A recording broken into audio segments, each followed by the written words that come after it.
안녕하세요. 이세영입니다. 격동의 시대를 살다 간 열혈 청년 도전사 음성 강의를 시작하겠습니다. 시작은 하는데 누가 이 음성을 가장 먼저 듣게 될까요? 세상에 알려지지 않은 저는 정말 평범한 사람이라서 좀 궁금하긴 합니다. 블로그도 이제 시작을 했고 글을 조금씩 올리고 있는데 누가 와서 공감을 남겨놓고 갔더라고요. 이렇게 서로서로 지식을 공유하는 세상이 참 신기하기도 합니다. 아무튼 어느 누가 될지는 모르지만 일단 반갑습니다. 오늘은 첫 번째 시간으로 오리엔테이션으로 진행할까 합니다. 그래서 세 가지를 소개할 예정인데요. 첫째, 저에 대한 소개. 제가 누군지 여러분들 궁금하실까요? 두 번째는 이 강의가 이제 어떤 강의인지 강의에 대한 소개를 간단하게, 그 다음에 세 번째는 강의 진행 방식. 강의는 뭐 음성 강의를 이제 왜 하게 됐는지에 대한 설명을 좀 하려고 합니다. 그래서 이제 첫 번째 저에 대한 소개를 먼저 하면, 저는 현직 고등학교 역사 교사고 현재 아이셋을 키우고 있는 가장입니다. 둘은 초등학생이고 막내는 어린이집을 다니고 있죠. 그래서 집은 뭐 가끔 난장판이긴 한데 정말 행복하고 많이 재밌어요. 저는 그래서 가족을 굉장히 많이 사랑하고, 그리고 학생도 그 정도로 사랑합니다. 아이들하고 시간 보내는 거 좋아하고, 또 제가 가르쳤던 아이들이 이제 벌써 이제 졸업을 해서 이제 청년이 되다 보니까 청년들한테도 관심이 많고, 이 사회에도 애정이 좀 깊은 사람입니다. 그래서 옳은 일에 관심이 좀 많고, 사회를 행복한 사회로 좀 만들고 싶은 꿈이 있는데, 그래서 나름 열심히 일해왔죠. 그래서 저를 아는 사람이라면 아마 이 점은 보증해 줄 거라고 생각은 합니다. 예.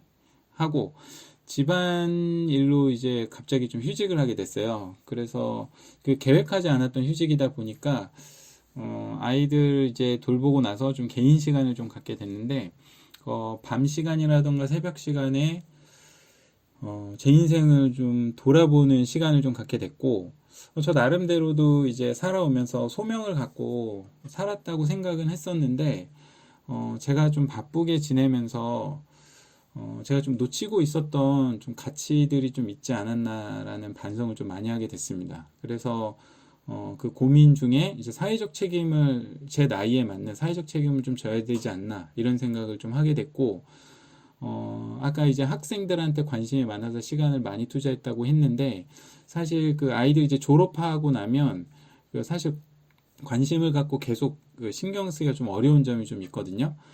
그러다 보니까 이제 학교 일에 집중하다 보니까 이제 찾아오는 졸업생들한테는 같이 밥도 먹고 얘기도 많이 하긴 하는데, 사실 그동안에 가르쳤던 아이들, 글쎄요, 한 몇 명 정도 될까요? 그래도 뭐 한 2천 명 뭐 좀 넘지 않을까요? 그래서 그 친구들이 지금 이제 어쨌든 청년 세대가 돼가지고 지금 살아가고 있는데, 요즘 그 사회가 너무 좀 어렵고 또 코로나 상황이기도 하고, 그 아이들이 이제 어디서 각각에서 이제 힘든 일을 이제 경험할지에 대한 생각을 하다 보니까 마음이 좀 많이 무겁더라고요. 그래서 제가 지금 현재 이제 그 계획하고 있는 여러 가지 어떤 그 사회적 책임들, 나름대로 소명이라고 생각하는 것들을 방안을 생각하고 있는데, 그 중에 하나가 지금 현재 이제 그 졸업생들 세대, 그러니까 청년들에 좀 관심을 갖게 됐고, 그래서 사실 심정적으로는 이런 강의보다도 이제 몇 명이라도 연락이 되면 이제 그 친구들 만나서 밥 사주고, 사실 친구들한테 필요한 거는 그 이제 위로거든요. 그러니까 가까이 가서 힘내라. 그 말만큼 사실 좋은 건 없다고 이제 생각이 들어서, 지금은 그 일을 하는 게 사실 가장 좀 중요한 일이긴 하지만, 아무튼 그런 어떤 일 중에 하나 이렇게 이제 강의를 좀 준비하게 됐습니다. 그래서 뭐 음성 강의를 듣고 뭐 누가 될지 모르겠지만, 뭐 졸업생이 먼저 하겠지만, 뭐 만약에 여러분이 용기가 있다면 먼저 연락을 해서 저 격려가 필요한데 밥 좀 사주세요라고 하면, 뭐 밥 사주는 거 뭐 돈이 많아야 할 수 있는 건 아니니까 뭐 얼마든지 가서 이제 도움을 주겠습니다. 그래서 다시 말씀드리면, 저는 지금 현재 역사 교사 그리고 아이셋을 키우고 있고 휴직 중이고, 이 사회를 좋게 만들고 싶다. 이걸 좀 기억해 주시면 될 것 같고요. 앞으로 이제 저 블로그도 운영하고 있고, 이제 조금씩 그 여러 가지 상황에서 차차 알아갈 수 있을 거라고 생각을 합니다. 그럼 이제 두 번째는 이제 강의에 대한 소개를 좀 해볼까 하는데, 강의 제목은 아까 격동의 시대를 살다 간 열혈 청년 도전사라고 했습니다. 이 강의는 청년을 위한 근현대사 역사 강의라고 생각하면 좀 쉬울 수 있고요. 그런데 단순히 이제 근현대사의 어떤 지식을 알려준다기보다는 이 강의에서는 지금 현재 살고 있는 청년 여러분이 어떤 존재고 또 어떤 삶을 앞으로 살아가야 되는지 그걸 이제 역사를 통해서 답을 좀 제시하고 그리고 이제 지식을 아는 데 그치는 게 아니라 청년 여러분을 하여금 직접 행동하게 하는 게 좀 목적이 있습니다. 그래서 다시 강조하지만 이 강의의 이제 목적은 그 근현대사 역사 지식을 전하는 게 아니라 여러분들이 그 역사를 통해서 직접 가치관의 도전을 받고 행동하게 하는 거. 그래서 사실 이 강의를 위해서 그 원고 책을 내려고 이제 집필을 했었어요. 그래서 이제 몇 개월 동안 이제 그 제가 지금까지 갖고 있었던 여러 가지 그 역사 지식을 해서 근현대사 관련된 이제 책을 집필을 했고 그래서 이제 뭐 출판사에 지금 원고를 제출한 상황이긴 한데 뭐 워낙 이제 좀 메이저 출판사고 저도 하나의 도전이라고 생각하고 그냥 한번 던져봤어요.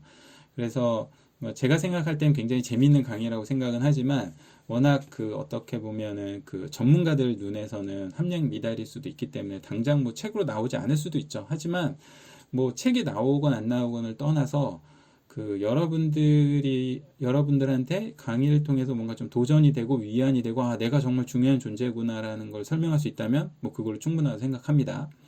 그래서 이 강의에서는 격동의 시대라고 하는 어떤 그 부분 그리고 이제 열혈 청년 그리고 도전사 이 세 가지를 이제 강조하고 있는데 그래서 이 부분에서 한 번 더 좀 설명을 하면 여기서 말하는 격동의 시대라고 하는 건 세도 정치부터 8.15 광복까지 시대입니다.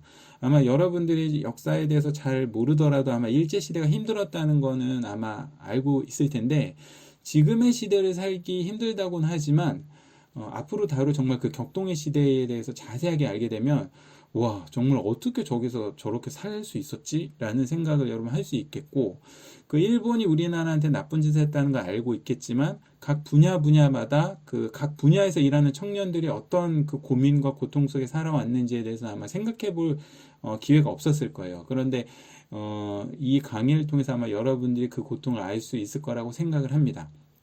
그리고 이제 두 번째 격동의 시대를 살다가 열혈 청년. 그래서 열혈 청년을 좀 강조하고 있는데 열혈 청년은 말 그대로 피가 끓는 청년이죠. 격동의 시대에 수동적인 청년 시대를 이끌 수 있었을까요? 역사에 이름이 나올 정도의 청년이라고 하면 그렇죠. 피가 일단 끓어야죠. 그래서 청년한테 가장 좀 적절한 수식어가 바로 이제 열혈이라고 생각을 해요. 그래서 아마 여러분들이 그 피가 어느 정도 끓었는지 그 청년들이 그래서 그 이야기를 여러분들이 좀 듣고 혹시 지금 현재 내 피가 좀 식었다고 생각하는 분들 나는 청년인데 알고 봤더니 지금 벌써 이제 어르신이 다 돼 있다라고 생각하시는 분은 강의를 통해서 좀 도전을 좀 받으시기 바랍니다. 그 다음에 이제 마지막으로 좀 강조하고 싶은 거는 격동의 시대를 살다가 열혈 청년의 도전사입니다. 도전사. 그 열혈 청년 이야기에 여러 가지가 있겠지만 그 중에서 그 청년들이 도전했던 내용만 좀 집중해서 강의를 할 예정이거든요. 그래서 그 격동의 시대가 뭐 일제시대가 이렇게 힘들었다라고 이제 말하고 끝나는 것이 아니라 이 시대의 역경을 어떻게 도전하고 또 견뎠는지. 그래서 열혈 청년 중에 9명을 제가 이제 각 분야마다 다른 9명의 청년을 이제 선정을 해서 그 청년들의 도전사를 집중 조명할 예정입니다. 우리가 열혈 청년이라고 하지만 먼저 살았잖아요. 그러니까 사실 여러분의 선배가 되는 거죠. 그래서 그 열혈 청년 9명의 도전사를 통해 저도 공부하면서 사실 감동을 많이 받았기 때문에 아마 여러분들이 강의를 통해서 그 열혈 청년 9명의 이야기가 큰 감동을 줄 거라고 생각을 합니다. 그래서 강의는 좀 기대해 주시고요. 마지막 세 번째는 이제 저에 대한 소개, 강의에 대한 소개, 마지막 강의 진행 방식인데 강의를 어떻게 전달할 것인가 좀 고민을 했었어요. 그런데 현실적인 문제가 좀 있어요. 제가 지금 육아를 하고 있잖아요. 그 아이들이 저를 올라탑니다. 그리고 이제 뭐 그 예상하지 못할 때 이제 아이들 공격이 들어와요. 그래서 그 영상을 만약에 찍고 있는데 들어오면 서로 좀 그렇잖아요. 그래서 그 눈으로 보는 영상을 이제 찍어서 이렇게 편집하고 이렇게 할 수 있는 시간적인 거나 마음의 좀 여유가 좀 없어서 지금은 이제 음성으로 해서 좀 편집도 간단하게 해서 좀 올릴까 생각합니다. 뭐 제가 그렇게 뭐 뛰어나고 뭐 엄청 유명하고 또 유명하게 되고자 하는 사람도 아니고, 청년 중에서 좀 이제 제 어떤 격려의 말로 좀 도움이 된다면 그걸로 이제 만족하기 때문에, 그래서 뭐 기회가 되면 뭐 강의 장면도 올릴 수 있겠죠. 근데 뭐 훌륭하신 분들, 그렇게 찍어서 올리는 훌륭하신 분들 많으니까 그 강의 좀 참고해 주시고, 이 강의는 마치 라디오 듣듯이, 그래서 귀로 듣고 여러분이 생각할 수 있는 그런 강의가 되면 좋겠다라고 생각을 했습니다. 그래서 뭐 이 강의만큼은 눈을 잠시 쉬고 귀로 들으면서 좀 생각할 수 있는 강의가 됐으면 합니다. 강의는 뭐 10분 내외로 진행할 예정이고요. 육아휴직 기간 뭐 틈틈이 올리겠습니다. 물론 음성 강의 중에 아이들 뭐 개성이나 뭐 이런 거 나올 수 있으니까 양해 바라고요. 그리고 말도 좀 꼬일 수 있어요. 서툴 수도 있고, 그리고 특별한 편집 없이 뭐 좀 이상해도 그냥 진행할 겁니다. 그래서 이 점도 여러분 양해 바랍니다. 자, 아무튼 오리엔테이션 여기까지 하고요. 오늘 어떤 청년에게 이제 이 강의가 도움이 될지는 모르겠는데, 아무튼 격려를 주고 싶습니다. 그리고 앞으로 계속 반복하지만 여러분들이 행복해야 사회가 행복해요. 그리고 여러분이 잘 돼야지 우리 자녀, 저희 자녀가 행복한 사회에 살 수 있습니다. 그러니 여러분, 이 시대의 희망이라는 거 절대 잊지 마시고, 생각보다 많은 사람들이 여러분 각자의 기대를 걸고 있다는 것도 잊지 마시고요. 그래서 다음 시간에는 청년의 역사적 의미에 대해서 좀 강의를 하겠고요. 오늘 하루도 힘들었을 청년 여러분, 고생 많으셨습니다. 항상 응원할게요. 감사합니다.